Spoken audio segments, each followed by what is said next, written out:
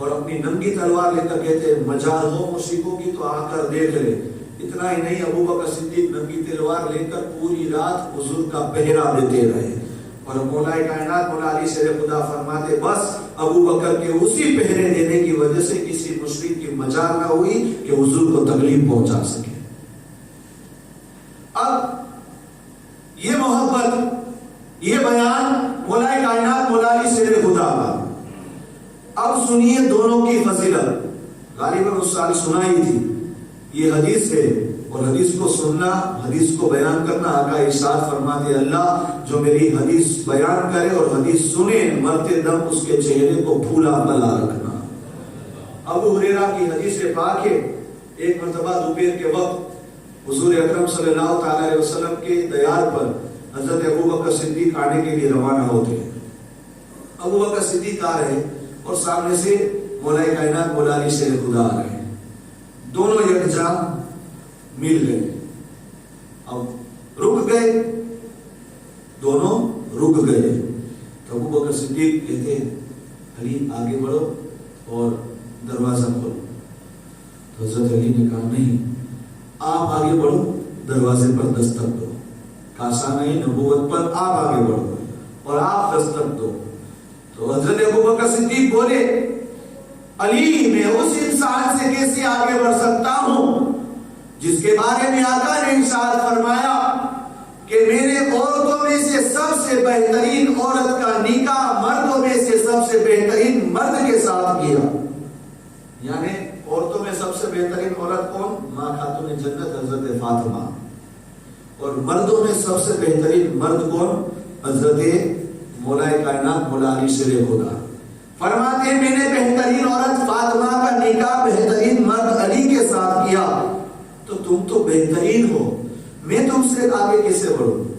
تو حضرت علی فرماتے ٹھیک ہے، وہ بات اپنی جگہ مسلم، لیکن میں نے بھی سنا ہے حضور نے فرمایا اگر نبی اور رسول کے بعد سورج کسی پر طلوع ہوا ہے تو وہ ابو بکر صدیق کی ذات ہے. یعنی افضل البشر بعد الانبیاء بالتحقیق. اس کی ترجمانی کر رہے مولا کائنات. ابو بکر میں نے حضور سے سنا ہے کہ نبی و رسول کے بعد اگر سورج کس پر طلوع ہوا ہے تو علی کی ذات ہے. تم نبی و رسول کے بعد افضل ہو تو میں کیسے آگے بڑھ سکتا ہوں؟ تم ہی جاؤ.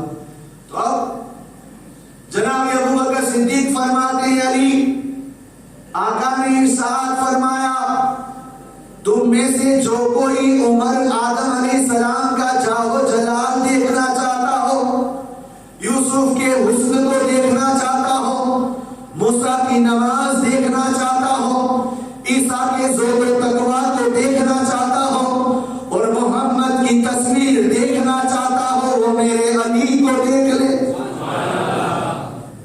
کون کہہ رہا ہے؟ حضرت ابو بکر صدیق کہہ رہے ہیں کہ علی میں نے حضور سے سنا ہے، حضور نے فرمایا جو آدم علیہ السلام کا جاہو جلال دیکھنا چاہتا، جو یوسف کا حسن دیکھنا چاہتا ہو، عیسیٰ کا ذوق و تقویٰ دیکھنا چاہتا ہو اور محمد کی تصویر دیکھنا چاہتا ہو، وہ میرے علی کو دیکھ لے. علی تیری عظمت اتنی اور میں تجھ سے آگے بڑھوں؟ علی تم ہی آگے بڑھو. تو علی نے کہا ابو بکر یہ بات بھی مسلم ہوگی، لیکن حضور نے یہ بھی فرمایا ہے کہ جو بندہ میرے جد امجد ابراہیم خلیل اللہ کا سینہ دیکھنا چاہتا ہو وہ میرے ابو بکر کا سینہ دیکھ لے. کون کہہ رہا ہے؟ مولا کائنات کہہ رہے، روایت کر رہے ہیں ابو بکر. حضور نے تو یہ بھی کہا ہے جہاں میرے بارے میں حضور نے آدم کا ذوق و تقویٰ کہا، یوسف کا حسن کہا، موسیٰ کی نماز کہی، جو ہے عیسیٰ کا جاہو جلال کہا، محمد کی تصویر کہی، تو وہاں حضور نے تو یہ بھی کہا ہے جس کو ابراہیم کا سینہ دیکھنا ہو وہ ابو بکر کا سینہ دیکھ لو. تو میں تجھ سے کیسے آگے بڑھ سکتا ہوں؟ تو ابو بکر صدیق فرماتے علی میں اس سے کیسے آگے بڑھ سکتا ہوں جس کے بارے میں حضور نے فرمایا ہے کہ جب قیامت کا دن قائم ہوگا، نفسی نفسی کا عالم ہوگا، تب میرا علی اپنی اولاد اپنی ذریت کے ساتھ اٹھنی پر سوار ہو کر حشر کے میدان میں تشریف لائے گا. دیکھنے والے دیکھیں گے اور پوچھیں گے اب یہ کون نبی آ رہا ہے؟ تب کہنے والے کہیں گے یہ نبی نہیں، اولاد مصطفیٰ ہے. میں کیسے تجھ سے آگے بڑھ سکتا ہوں ولی؟ میں آگے نہیں بڑھ سکتا. تمہارا مقام یہ ہے, تمہارا قیامت کے دن انٹری یعنی پرویش اس طرح ہوگا, اور میں تم سے آگے بڑھوں نہیں علی. تو اب مولا کائنات مولا علی شیر خدا فرماتے ہیں ابو بکر میں نے حضور سے یہ بھی سنا قیامت کے دن ندا آئے گی اللہ کی طرف سے, اے ابو بکر دیکھ سامنے جنت کے دروازے سارے کھلے ہیں, تو بھی جا اپنے ماننے والوں کو بھی لے جا.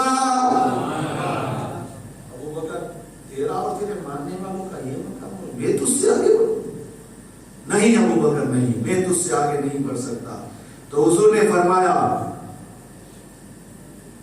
تو ابو بکر صدیق نے کہا تو حضور نے یہ بھی فرمایا علی, حضور نے یہ بھی فرمایا ہے کہ قیامت کے دن جنتی جنت میں جائیں گے, جنت میں دائیں طرف میرا محل ہوگا, بائیں طرف میرے دادا خلیل اللہ کا محل ہوگا, اور بیچ میں جس کا محل ہوگا وہ علی کا ہوگا.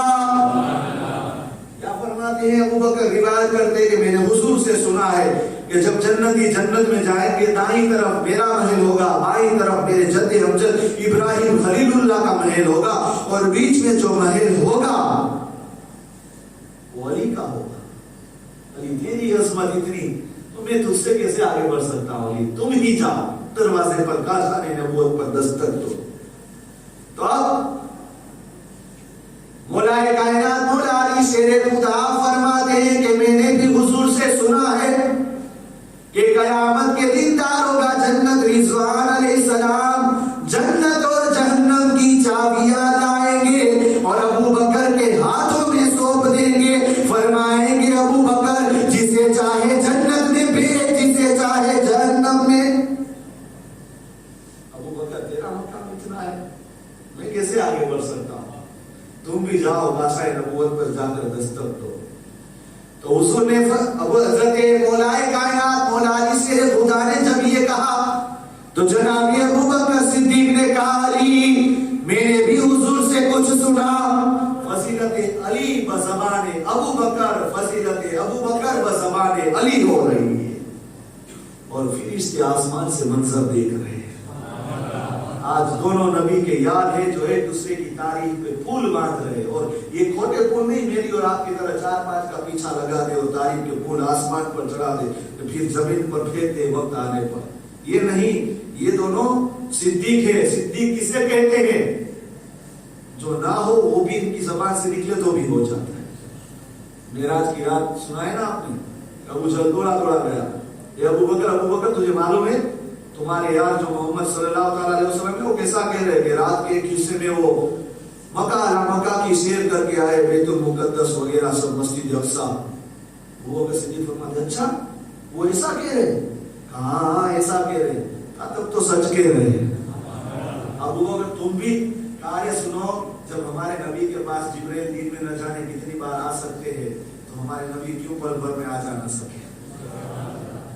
تو اسی دن سے آپ کو لقب ملا صدیق, اور یہ صدیق لقب ملا اللہ آپ کی راجگی کیسی رکھتا ہے زبان کہ کسی موقع پر وہ جنگ سے آپ مجاہدوں کا قافلہ آ رہا تھا تو کسی بوڑھیا نے کہا ابو بکر بتاؤ میرے بیٹے کا کیا حال ہے, حالانکہ وہ آپ کے اس بوڑھیا کا بیٹا یا شوہر غالباً اس وقت شہید ہو چکے تھے, لیکن ابو بکر صدیق کو نہیں معلوم تھا وہ شہید ہو گئے. تو ابو بکر صدیق نے ایسے کہہ دیا بس مائی وہ پیچھے آ رہے ہیں. تو اللہ نے فرشتوں سے فرمایا صدیق کی زبان سے نکل گیا پیچھے آ رہے, جاؤ روح کو زندہ کر دو اور پیچھے قطار میں لگا. تو یہ صدیق اسے کہتے ہیں. تو اب جناب ابو بکر صدیق کہتے ہیں علی میں نے سنا ہے حضور نے فرمایا جبرائیل آئے اور کہا کہ اللہ آپ پر سلام بھیجتا ہے اور رب آپ سے پیار کرتا ہے, علی فاطمہ حسن حسین سے بھی پیار کرتا ہے. اور اس وقت اللہ کے پیارے حبیب نے شکر کا سجدہ کیا تھا. جبرائیل نے تمہارے لیے میسج لایا, اللہ پیار کرتا ہے ابو بکر علی تم سے, اور میری کیا مجال کہ میں تم سے آگے بڑھوں. نہیں علی آپ ہی آگے بڑھو اور کاسائے نبوت پر دستک دو. تو اب مولا کائنات مولا علی شیر خدا فرماتے ہیں اے ابو بکر میں نے بھی حضور سے کچھ سنا ہے. کہا کیا سنا ہے؟ تو جناب مولا کائنات مولا علی شیر خدا فرماتے ہیں حضور نے فرمایا نبی و رسول کے بعد دنیا کے سارے لوگوں کا ایمان ایک پلڑے میں رکھ دیا جائے اور ابو بکر کا تنہا ایمان دوسرے پلڑے میں رکھ دیا جائے تو ابو بکر کا ایمان کائنات والوں کے ایمان پر بھاری نظر آئے. ابو بکر تیرا ایمان اتنا مضبوط تو میں کیسے تم سے آگے بڑھ سکتا ہوں؟ تم ہی جاؤ اور کاسائے نبوت پر دستک دو. تو اب حضرت ابو بکر صدیق فرماتے ہیں علی میں نے کچھ اور بھی سنا ہے. کہا کیا سنا ہے؟ کہا جنگ حنین کے موقع پر جنگ خیبر کے دن حضور کی خدمت میں کھجور اور دودھ کا لوٹا لایا گیا تو حضور نے آپ کی بات آپ کو پیش کیا اور یہ فرمایا تھا علی یہ اللہ کی طرف سے تمہارے لیے. تو اللہ تو تمہارے لیے کھجور اور دودھ بھیج رہا ہے علی تمہارا یہ مقام اور میں تم سے آگے بڑھوں. تو جناب ابو بکر صدیق نے جب یہ کہا تو مولا کائنات مولا علی شیر خدا فرماتے ابو بکر میں نے بھی تو کچھ سنا ہے. کہا کیا سنا ہے؟ کہا حضور نے فرمایا اے لوگوں سنو ابو بکر میری آنکھ ہے. کون کہہ رہا ہے؟ مولا کائنات. آج یہ آ گئے کچھ ٹوٹی پھوٹی حدیثیں لے کر اور آپسی بغاوت کا لوگوں کے سامنے اظہار کرتے لیکن یہ تو دیکھو دونوں کی محبتیں کیسی ہے. یہ بھی ہمارے سر کے تاج ہے یہ بھی ہمارے سر کے تاج ہے. یاد رکھنا در والوں سے بھی محبت رکھنا اور گھر والوں سے بھی محبت رکھنا. در والے کون ہیں؟ عثمان عمر صدیق. گھر والے کون ہیں؟ علی حسن حسین فاطمہ. دونوں سے محبت رکھنا. اور اتنا ہی نہیں حضور نے بھی بتا دیا ہے در والوں کا مقام کیا ہے گھر والوں کا مقام کیا ہے. آئے دن سنو گیا جب امام حسین گود میں اور ایک طرف نبی کے شہزادے ہیں جبریل علیہ السلام آ کر عرض کرتے اللہ نے دونوں میں سے کسی ایک کی قربانی مانگی ہے تو حضور نے اپنا بیٹا قربان کر دیا. سنے ہو کہ نہیں؟ بولو یار. حضور نے اپنا بیٹا قربان کر دیا اور ابو بکر اور عمر در والے ہیں اپنے پہلو میں سلایا تو بتا دیا سنو در والوں کا بھی یہ مقام ہے کہ میں اپنی پہلو میں سلاتا ہوں اور گھر والوں کا یہ مقام ہے ان کے لیے میں اپنی اولاد کو قربان بھی کرتا ہوں. تو در والے بھی عظمت والے ہیں گھر والے بھی عظمت والے ہیں. دونوں کا ہاتھوں میں تھامن رکھنا. ایک کا بھی کمزور ہوا تو دنیا بھی گئی اور آخرت بھی گئی. تو حضور نے یہ جو کہا مولا علی شیر خدا فرماتے ہیں کہ ابو بکر میری آنکھ ہے. آنکھ کیوں کہا؟ آنکھ ہے نا آپ پوری باڈی میں نازک سے نازک چیز ہے. ہاتھ میں چوٹ لگے پیر میں چوٹ لگے سر میں چوٹ لگے بندہ برداشت کر سکتا ہے لیکن آنکھ کے اندر ہوا کا اڑ کر ایک ٹینکا بھی گر جائے نا بندہ بہت پریشان ہو جاتا ہے. آنکھ چھوڑنے لگتا ہے. تو یہاں تک حضور نے فرمایا ابو بکر میری آنکھ ہے ذرا بھی تکلیف دو گے گویا مجھے تکلیف دی اور جس نے مجھے تکلیف دی اس نے اللہ کو تکلیف دی. اب آخری بات جب مولا کائنات مولا علی شیر خدا نے یہ کہا تو حضرت ابو بکر بھی کہہ رہے علی اب اس سے تو بڑھ کر کوئی مقام ہو ہی نہیں سکتا تیرا. تو حضور نے فرمایا میں نے سنا ہے. کہا کیا سنا ہے؟ کہا حضور نے فرمایا جنت کے اندر وہی جائے گا جسے میرا علی ٹکٹ دے گا. علی اب تو بس ہو گیا. جنت کے اندر وہی جائے گا جسے علی ٹکٹ دے گا. اس سے بڑھ کر کیا مقام تیرا ہو سکتا ہے علی؟ جاؤ جاؤ آگے بڑھو اور کاسائے نبوت پر جو ہے دستک دو. تو علی مولا کائنات مولا علی شیر خدا فرماتے ابو بکر ٹھہر آدھا سنا ہے. کیا کہا؟ آدھا سنا ہے. ہاں جہاں حضور نے یہ کہا ہے علی جسے تو ٹکٹ دے گا اسے جنت میں جانے دیا جائے گا لیکن حضور نے یہ بھی تاکید فرمائی علی ٹکٹ اسی کو دینا جس کے دل کے اندر ابو بکر کی محبت ہو. تو ابو بکر تیری محبت ہوگی تو میں ٹکٹ دے دوں گا. جو آئے گا تیری ابوس لے کر اسے میں ٹکٹ نہیں دوں گا. اب یہ بات ہو رہی ہے اللہ نے جبریل علیہ السلام سے فرمایا جبریل دیکھ رہے ہو اب تو بس ہو رہا ہے جاؤ جاؤ میرے یار کے پاس جا کر کہو کہ دروازہ کھولے اور دونوں کو ان کی باتوں کی تصدیق بتا دے. یعنی تصدیق یعنی مہر لگا دے. اب کچھ لوگ کہتے ہیں یہ سن کر کیا حضور سنتے نہیں تھے؟